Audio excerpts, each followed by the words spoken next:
di lokasi yang mewakili kegiatan industri. Benar nih, Oren. Kita kunci yang B dulu. Kemudian yang C, konsentrasi NO.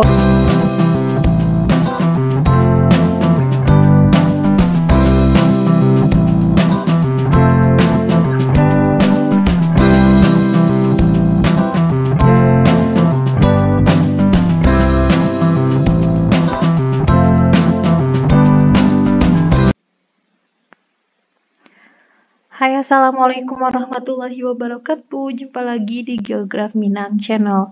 Oke, masih membahas soal KSM Geografi MA tingkat Kabupaten Kota tahun 2022 kemarin untuk persiapan ujian KSM 2023. Nah, ini pembahasan terakhir untuk pembahasan soal KSM tahun 2022 kemarin ya, karena soalnya memang dari sehingga sampai nomor 35 aja gitu. Tapi jangan khawatir, nanti ada next post tentang soal prediksi KSM gitu. Nah, kita bahas dulu ya soal nomor 31 sampai 35. Oke, soal nomor 31. Perhatikan diagram distribusi NO2 dan SO2 pada 4 lokasi kegiatan di bawah ini. Maksud 4 lokasi kegiatan itu yang ada pada diagram ada 4 warna itu ya. Ada lokasi kegiatan transportasi, industri warna orange, pemukiman warna abu-abu, dan kuning perkantoran. Kemudian pertanyaannya adalah, pernyataan tepat yang menggambarkan fenomena di atas adalah A. Konsentrasi NO2 tertinggi banyak terjadi pada lokasi yang mewakili kegiatan industri. Enggak ya, malah lebih banyak ke transportasi. A, jelas salah nih. Yang B, konsentrasi NO2 tertinggi banyak terjadi pada lokasi yang mewakili kegiatan transportasi, benar. Dan konsentrasi SO2 tertinggi paling banyak terjadi di lokasi yang mewakili kegiatan industri, benar nih, Oren. Kita kunci yang B dulu. Kemudian yang C, konsentrasi NO2 terendah banyak terjadi pada lokasi yang mewakili kegiatan pemukiman dan perkantoran.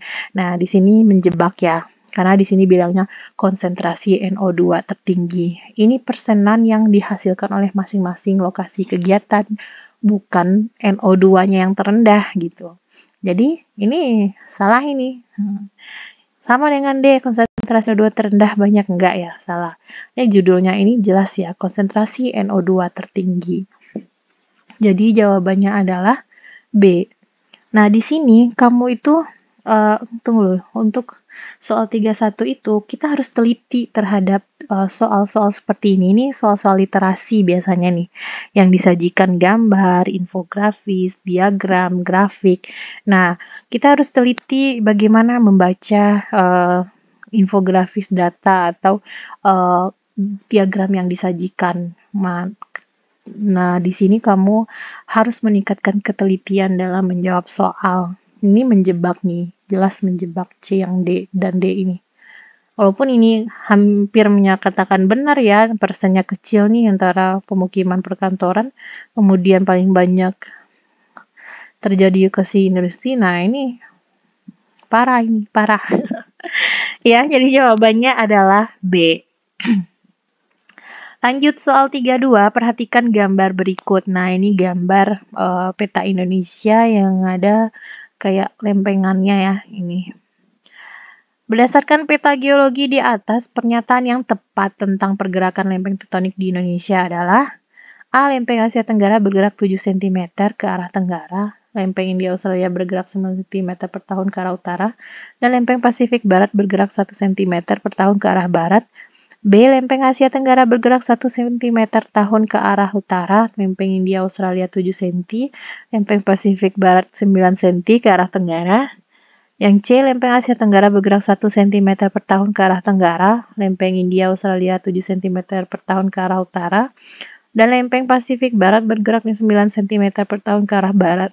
Yang D. Lempeng Asia Tenggara bergerak 1 cm per tahun ke arah tenggara, lempeng India Australia bergerak 9 cm per tahun ke arah utara, dan lempeng Pasifik Barat bergerak 7 cm per tahun ke arah barat. Nah, ini bahasanya sudah ada dibahas ternyata di websitenya Portal Bogor ya. Nah, jadi di Portal Bogor itu ada dijelaskan ya, portal resmi Kabupaten Bogor. Kita cari tentang ini. Jadi di situ dijelaskan oleh Mr. and Jordan tahun 1978 menjelaskan bahwa Asia Tenggara itu bergerak 1 cm per tahun ke arah tenggara. Asia Tenggara 1 cm ke arah tenggara. Lempeng Samudra Hindia Australia bergerak 7 cm ke arah utara.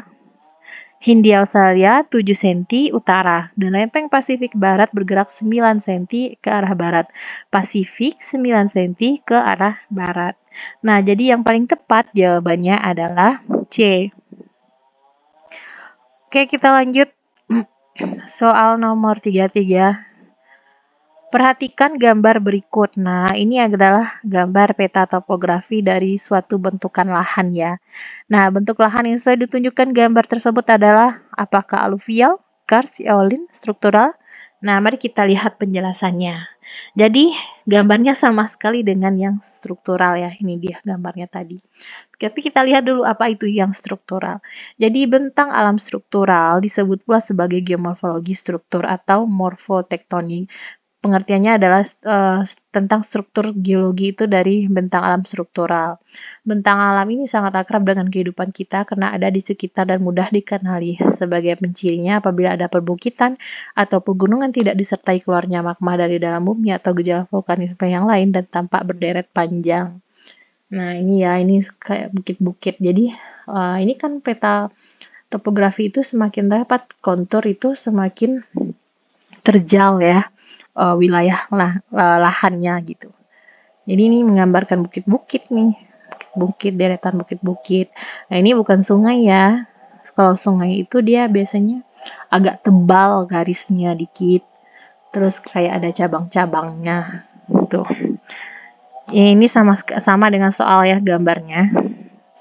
Yang B, bentang alam vulkanik. Nah, ini dia bentukannya kalau ada nanti keluar soal yang seperti ini. Jadi vulkanik seperti ini ya, ada ininya, danaunya. Jadi vulkanik ini yang katanya nih tentang gunung api. Itu menyatakan gunung api adalah celah tempat keluarnya magma. Berdasarkan batasan tersebut, gunung api merupakan bentang alam sebagai manifestasi gejala vulkanisme. Sebagai dampak dari proses vulkanisme ini ya. Kemudian ada bentang alam fluvial. Yang fluvial ini langsung aja erat hubungannya dengan aliran sungai berstadia erosi dewasa sampai tua. Nah, gini gambaran untuk peta topografi bentang alam fluvial. Jelas sungainya ya, warna hitam tebal sekali gitu. Ada Oxbow Lake-nya juga. Terus yang D ada bentang alam karst. Nah, bentang alam karst seperti ini. Landai, habis itu ada gunung-gunungnya yang dikit-dikit, bukan gunung, bukit-bukitnya yang misah-misah tuh. Nah, ini karst ya. Karst itu bentang alam yang mengandung bukit kapur ya. Nah, lanjut ada bentang alam glasial. Nah, glasial seperti ini, rapat-rapat seperti ini nih, glasial. Nah, tapi bentukannya seperti ini kalau penampangnya seperti ini. Di bentang alam glasial itu terbentuk pada lokasi sangat terbatas, penyebabnya karena agen penyebabnya itu adalah gletser, salju atau es yang bergerak. Nah, itu bentang alam glasial. Kemudian ada juga nama bentang alam eolian yang terbentuk oleh angin. Nah, gini dia bentuk petanya, topografi eolian itu. Jadi bukit-bukit yang kena angin seperti ini ya dikit. Bagus kayak batik. Nah, di jawaban yang sesuai dengan gambar ini adalah D ya, struktural. Nah, ini bisa untuk kalau belum bisa maksudnya belum mau pengen tahu lebih lanjut bisa dicari di pengantar geomorfologi. Ini ada bahannya di bahan pembelajaran pengantar geomorfologi anak perkuliahan biasa ada nih ya. Kalau mau cari silahkan cari di googling aja pengantar geomorfologi. Nah, nanti akan keluar yang seperti ini. Kita lanjut soal nomor 34. Perhatikan ayat Al-Quran di bawah ini. Ini ayat Al-Quran surat Al-Mu'minun ayat 19 dan 20 ya. Pertanyaannya, sumber daya alam berdasarkan jenis yang terdapat pada ayat tersebut adalah, nah kita lihat dulu nih terjemahannya. Lalu dengan air itu kami tumbuhkan untuk kamu kebun-kebun kurma dan anggur. Di dalam kebun-kebun itu kamu peroleh buah-buahan yang banyak dan sebahagian dari buah-buahan itu kamu makan. Dan pohon kayu keluar dari Tursina, pohon zaitun yang menghasilkan minyak dan pemakan makanan bagi orang-orang yang makan. Di sini tumbuh-tumbuhan semua gambarannya ya. Jadi berdasar sumber daya alam itu berdasarkan jenisnya atau menurut jenisnya itu ada dua, yaitu sumber daya alam hayati atau biotik dan sumber daya alam non hayati atau abiotik. Yang sumber daya alam hayati atau biotik itu selain benda-benda yang dapat dimanfaatkan dalam pemenuhan kebutuhan hidup. Ya, maksudnya yang biotik ini ya, dia berasal dari makhluk hidup ya. Contohnya itu adalah tumbuhan, hewan, mikroorganisme. Kemudian yang kedua sumber daya alam non hayati atau abiotik itu yang bukan dari makhluk hidup atau dari benda mati. Contohnya itu bahan tambang, batuan, tanah, air, udara, dan masih banyak lagi. Nah, itu yang abiotik, air ya. Jadi jawabannya untuk soal ini, sumber daya alam berdasarkan jenis yang terdapat pada ayat tersebut adalah sumber daya alam hayati atau biotik. Kemudian soal nomor 35, soal terakhir. Perhatikan tabel pengamatan unsur cuaca dan iklim menurut bulan di kota V 2020 berikut. Jadi di sini diketahui suhu rata-rata, suhu minimum, suhu maksimumnya, kemudian jumlah curah hujannya. Jadi pertanyaannya apa nih?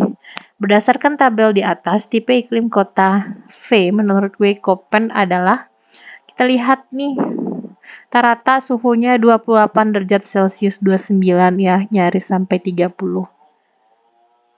Jumlah curah hujannya nih 500, 300, 100, 302, 266, 138. Nah, cuman 2 bulan yang dikit ya jumlah curah hujannya. Juli sama Agustus, kemudian tinggi lagi. Oke, kita lihat.